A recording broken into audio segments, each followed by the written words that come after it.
gitu. Iya kan kayak gitu ya. Apa ya namanya, ya untuk pos-pos yang kayak gitu harus bisa kan nampilin. Ya dulu sih aku kan mukanya tirus ya, jadi di foto dari mana juga oke.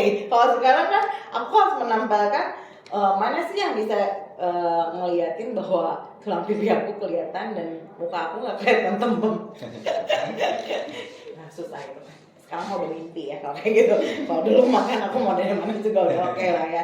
Yang penting percaya diri bahwa aku itu punya kelebihan. Karena setiap manusia itu diciptakan punya kelebihan dong. Kalau misalnya untuk menjadi model, kelebihan apa yang kita punya? Oh, tulang pipi kita menonjol. Berarti tulang pipi kita ya namanya. Hidung kita mancung nih. Lihat dari mana hidung kita mancung nih? Dari depan, dari kiri, dari kanan. Kan angelnya harus dilihatin. Oh ya dari sini nih, karena aku ada sum pipi di sini. Ya ini yang ditonjolin sama kita. Nggak mungkin dong sisi jenongnya yang dilihatin, kan ada orang yang modelnya jenong gitu. Nggak mungkin. Jadi kita harus tahu sisi kita yang paling baik itu dari mana. Banyak-banyak kata. Oh, kalau kata aku sih, aku kelihatannya rambutnya dari sebelah sini. Tanya lagi sama Miss, bener nggak sih Miss? Aku tuh kalau difoto dari sebelah sini lebih bagus daripada kalau aku difoto dari sebelah sini. Meskipun pada akhirnya harus bisa pede difoto dari segala macam sisi, itu kita bagus. Gitu kan? Kalau acting ya beda lagi. Iya. Kalau nangis kan masa mau cantik, ya nggak mungkin lah yang nangis cantik, kan nggak ada kan dari sana ya kan. Boleh lah, ada kan. Kan nggak mungkin kayak gitu kan. Ya kan, bener. Udah jadi belum ya ke situ ya. Aku juga belum sempat sih jadi kalau jadi itu artis. Jadi aku belum pernah acting nangis, belum pernah. Ya acting aku nggak pernah. Meskipun mungkin bisa, tapi aku nggak mau. Takut kelihatan jelek, udah jelek, masa nambah jelek? Kan mungkin. Terus jadi gimana nih? Sekarang kalian udah merasa lebih pede nggak sih? Udah tampil depan kamera. Ini nanti dilihatnya sama beribu-ribu orang, berjuta-juta orang loh. Aku share kemana-mana ngeliat, oh ternyata di ruang rumah ada ini, ada calon-calon model, ada calon chef, ada ya kan siapa tahu chef Juna, wah ini kayaknya ini oke nih sama aku bisa ditarik nih jadi chef katanya gitu kan. Kan kita nggak pernah tahu ya, ada YouTuber atau halilintar yang nggak tahu, wah ini nih gantinya aku nih, nanti aku ajarin. Hah, bisa kan kayak gitu ya. Tapi kan apa halilintar mah dia ngomongnya nggak satu, kamu nah cacing wae kan jadinya kehabisan kata-kata ngobrol sama kamu. Aduh, ini aku akan ngadalang sendiri. Ya kan, ini ada model, ada desainer. Siapa tahu Ivan Gunawan melihat, wah ini, oke, nanti saya ya ajakin dia belajar. Kita nggak pernah tahu kan, nasib kita nggak pernah tahu seperti apa. Kita hanya bisa berusaha kan, meskipun Tuhan yang akan menentukan nasib kita seperti apa. Tapi kan sama tetap harus maksimal kan. Betul nggak Pak Botan? Betul, ini ada. Oke, ada pertanyaan. Via WA. Oke. Aduh, ini nggak bisa ngebuka WA-nya Gaten. Aduh. Oke. Aduh, ini susah bukanya. Aduh, tapi nanti aja lah ya ngebahasnya ya. Udah capek belum? Belum? Tapi udah puas belum ngomongnya? Udah. Oh belum. Masih belum puas Pak Utang. Oke. Apalagi yang harus kita bahas hari ini? Bedanya jurnalis sama wawancara itu apa? Nah, jurnalis sama wawancara. Kalau wawancara itu kan bisa dilakukan oleh setiap orang. Apapun bisa jadi wawancara, menjadi suatu pertanyaan yang ini. Tapi kan ada batas-batasnya.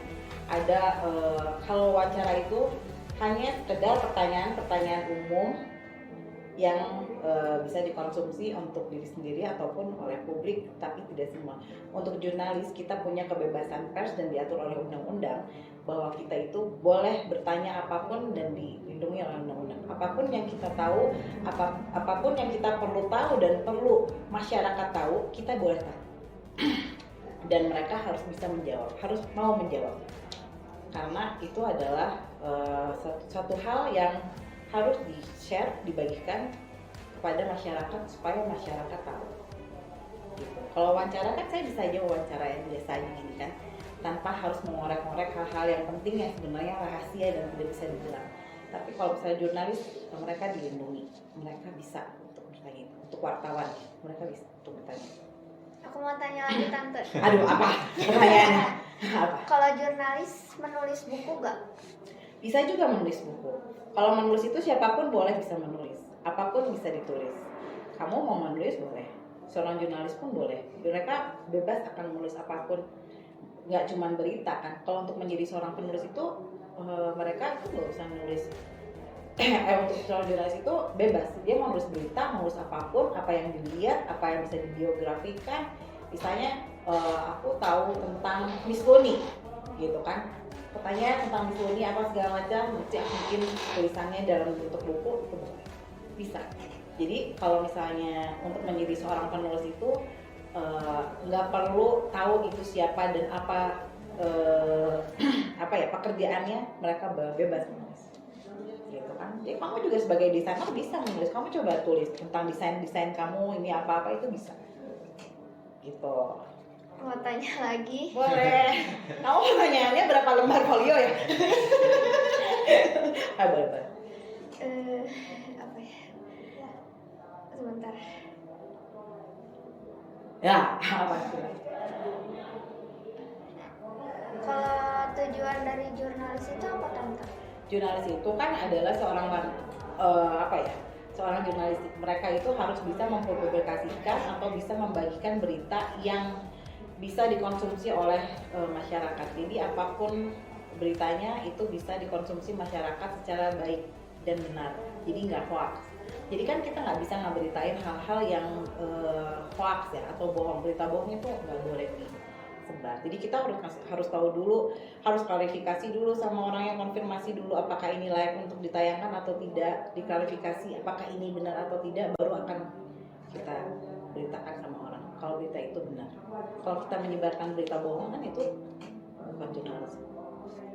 Gosiper itu kan. Udah, ada lagi? Udah tante. Oh, udah. Aduh, ini udah lama banget nih ngobrol nih sama mereka ya. Jadi aku yang ngobrol nih. Aku hari ini ternyata tidak jadi kena karma. Belum. Aduh, belum ya. Tapi hari ini adalah hari yang paling menyenangkan karena kita bisa ketemu sama bibit-bibit milenial yang akan menjadi sesuatu di kemudian hari. Semoga mereka menjadi anak-anak yang sukses kelak, yang berguna bagi nusa dan bangsa. Oke, dadah dulu dong sama Sobat Prabu. Dadah semuanya, sampai nanti ya. Jangan lupa nanti ketika mereka udah jadi tenar, mereka akan duduk lagi di sini dan siapa tahu